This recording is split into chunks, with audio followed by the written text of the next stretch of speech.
La cooperativa Unió Cristiana de Sueca t'ofereix un nou servei d'assegurances. Informa't sense cap tipus de compromís i contracta la teva assegurança a preus sorprenents i amb les màximes garanties.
Avui, a partir de les 9 de la nit, desenes d'agricultors voluntaris ajudats per la seva maquinària agrícola netejaran i desinfectaran els carrers del nucli urbà i la zona marítima de Sueca.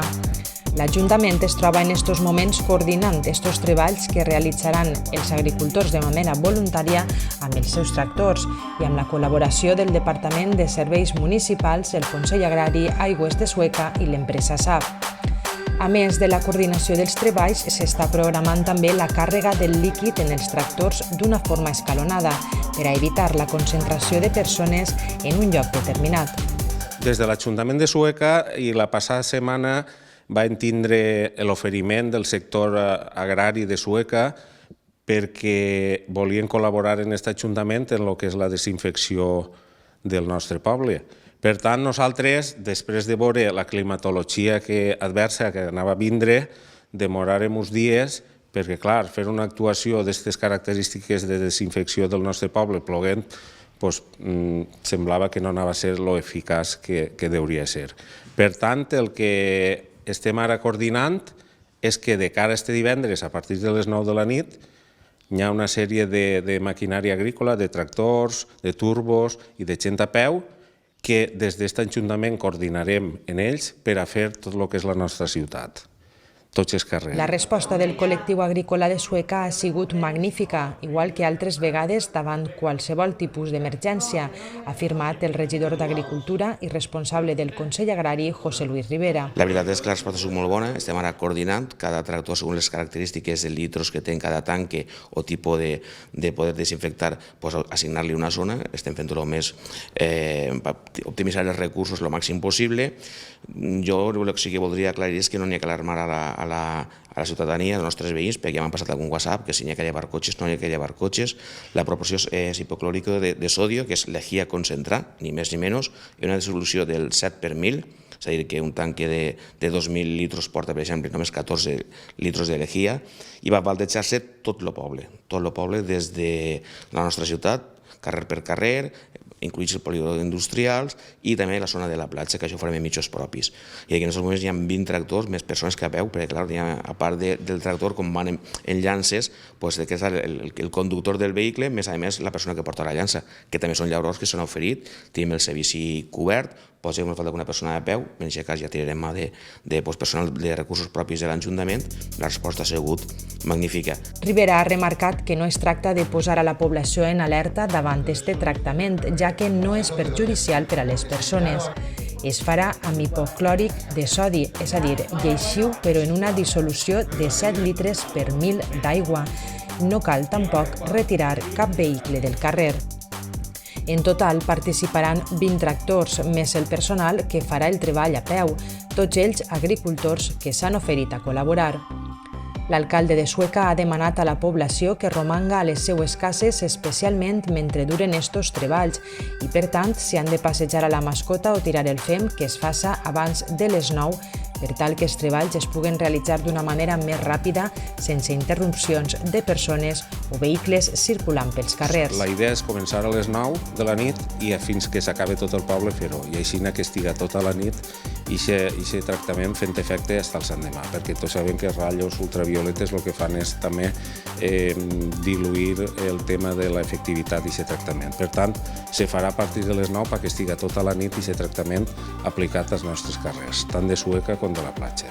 Estos treballs s'uniran als que ja s'estan realitzant des de diferents regidories. La policia local i la Guàrdia Civil estan alertats d'aquestes actuacions per poder resoldre qualsevol incident que es puga produir.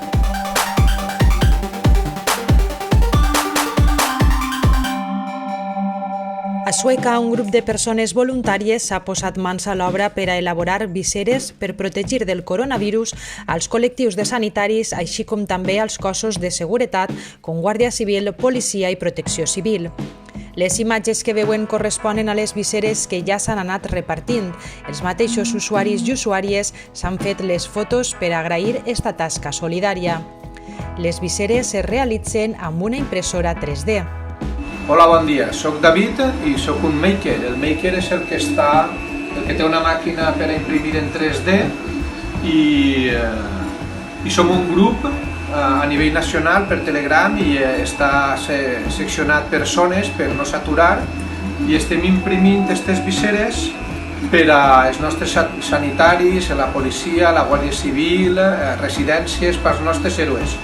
El que estem fent és imprimir les viseres, després es fica així una pantalla que la nostra companyera Anna mos se les acaba perquè si no no podem tots, anem repartint la faena i tot això es fa altruistament, ho regalem sense ningun tipus de pretensió econòmica de res, és tot altruista i el que volem és apoyar en la nostra goteta a tota aquesta gent que està protegint-nos. Moltes gràcies. I amb la seva màquina de cosir, Mar Ros ens explica com elabora mascaretes de forma artesana. Que la gent tenia en el carrer i ens demandava de que no n'hi havia mascaretes i no n'hi havia pantalles de protecció, sobretot en els hospitals i en la gent que es ficava en contacte amb nosaltres. Entonces jo vaig a fer-vos una demostració de com faig una mascarilla, perquè un cubreboques que diuen es començarem reciclant la tela de protecció d'estratges, que és impermeable totalment, i després, com això s'acaba, tota la gent tampoc ne tenim, n'hi ha hagut un voluntari que ens ha donat la tela no tejida, el Novotex, diguem, és TNT, tela no teixida. Esta es pot ficar senzilla o doble. Com veieu, esta és un poc clareta, pues jo la fiqué doble i si al mig algú vol ficar-se un altre tipus de protecció, pues la podria gastar. Ara vaig a demostrar-vos realment el que jo faig.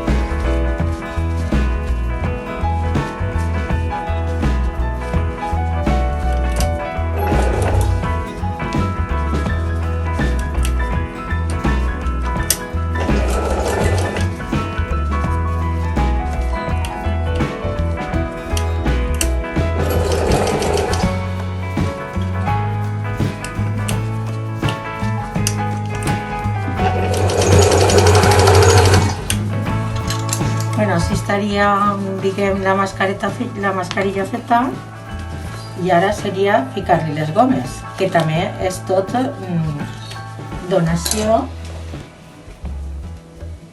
de gent que va ficant-se en contacte amb nosaltres i tot això ho fem sense ànimo de lucro i altruistament, o sigui, per ajudar per al pa i per al poble.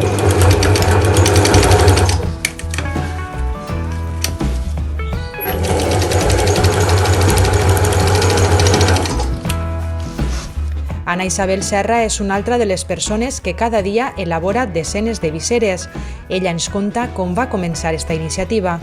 Bé, aquesta iniciativa va sorgir més que res perquè tenim amics que treballen a la rama de la sanitat i ens contaven que les seves condicions no eren les millors per a superar aquesta crisi. Així que nosaltres decidirem aportar el nostre granet d'arena. Bé, així tenim la visera, tal com me la passa el meu amic David, i la meva feina és, amb un cúter, li vaig llevant totes les imperfeccions que han quedat de la impressora i amb una llima la llime per a que la persona que la estigui utilitzant li siga el més còmoda i no li raspe gens. Una vegada ja està, hi posem un acetato, que és el que la gent ens ha anat donant de forma altruista, i li se fica per la ranureta que té ahí, de manera que quedaria així. Quan ja està ficat, se li fan 2 tallets i se dobla, per a que no es vare quan estiguen treballant. Aleshores, quan ja ho tenim, li fiquem un pegat amb les instruccions d'ús i també se li dona un full on està totalment explicat com la tenen que desinfectar. I ja està, i d'esta manera ja estaria la visera acabada. També voldríem agrair a la policia local que ens està fent un gran favor, ja que nosaltres no podem eixir de casa i ens està fent els repartos i els envios. I, com no, a tota la gent que ens ha donat el material de forma altruista i als sanitaris, policies, guàrdies civils, tots els que estan allà al peu del canó preocupant-se perquè tot vagi avant i estiguen bé. Moltes gràcies i força! Si alguna persona o empresa disposa d'impressores 3D per agilitzar la tasca de l'elaboració de les viseres i se vol sumar a aquesta iniciativa, poden contactar a través del mail que veuen en pantalla o telefonar a la policia local de Sueca, que està col·laborant amb la iniciativa recollint i traslladant tots els materials.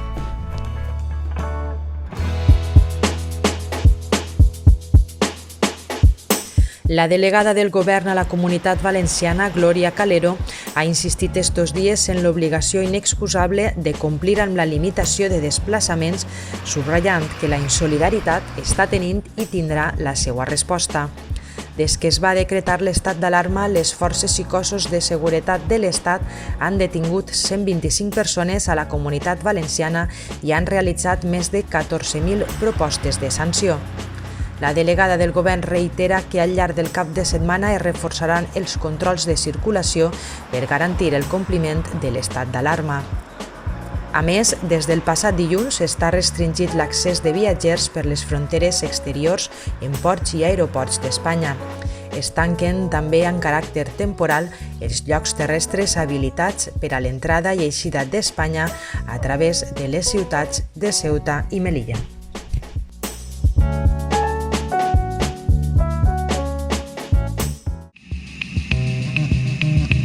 La Unitat de Normalització Lingüística de la Diputació de València ha creat el joc en línia Enjogasat, al qual es pot accedir des de qualsevol dispositiu electrònic.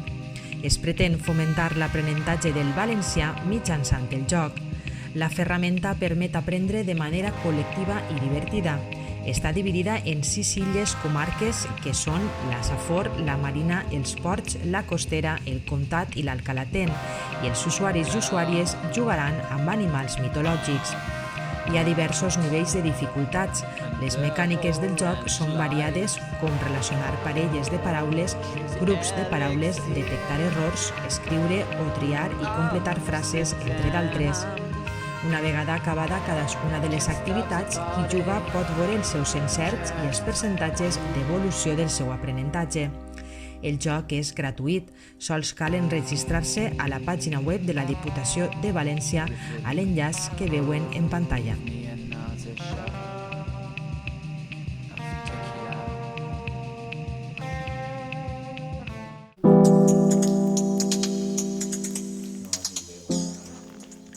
Continuem ara amb la informació de l'oratge. Ahir poguérem veure un poc més de sol i les temperatures repuntaren lleugerament, però avui hem de tornar a estar atentes a la pluja. A més, tornen a baixar les temperatures que com a molt arribaran als 15 graus en punts de la costa. És al centre i al sud on cal esperar les pluges més intenses. La neu, igual com estos dies passats, encara podria deixar-se veure al voltant dels 1.000 metres.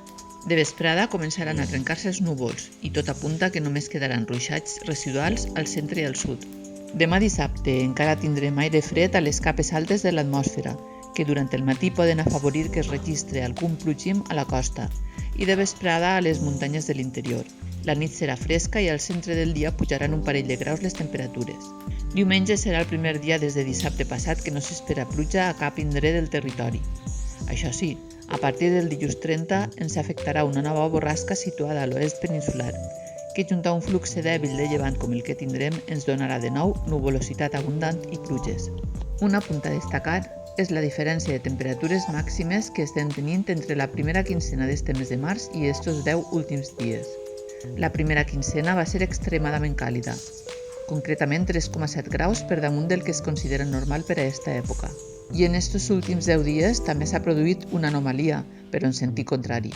I és que les temperatures han estat 4,9 graus per baix del que es consideraria normal per a finals de març.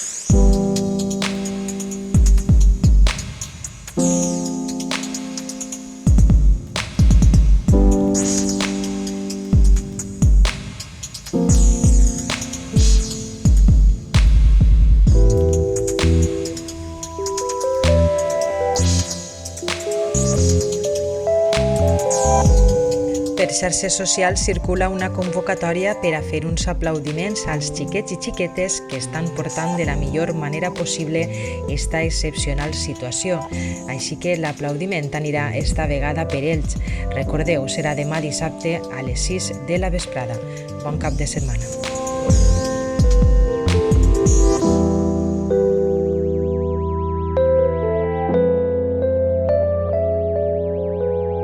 Thank you.